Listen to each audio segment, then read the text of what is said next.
યાત્રાધામ બેટ દ્વારકા જ્યાં સતત 7મા દિવસે પણ ડિમોલિશન થઈ રહ્યું છે।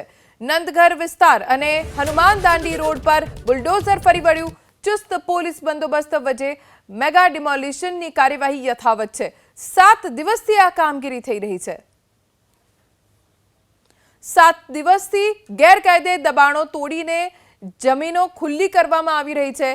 આજે પણ ચુસ્ત પોલીસ બંદોબસ્ત સાથે પ્રશાસનની ટીમ પહોંચી અને ગેરકાયદે દબાણો દૂર કરવામાં આવ્યા। અગાઉ આ દબાણ દૂર કરવા માટે નોટિસ આપવામાં આવી હતી।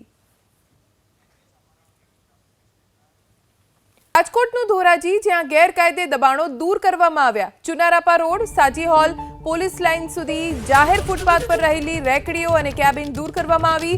ધોરાજી પ્રાંત ઓફિસર નગરપાલિકાના ચીફ ઓફિસર સહિતના સ્ટાફે ચુસ્ત પોલીસ બંદોબસ્ત સાથે દબાણો દૂર કરવાની કાર્યવાહી હાથ ધરી।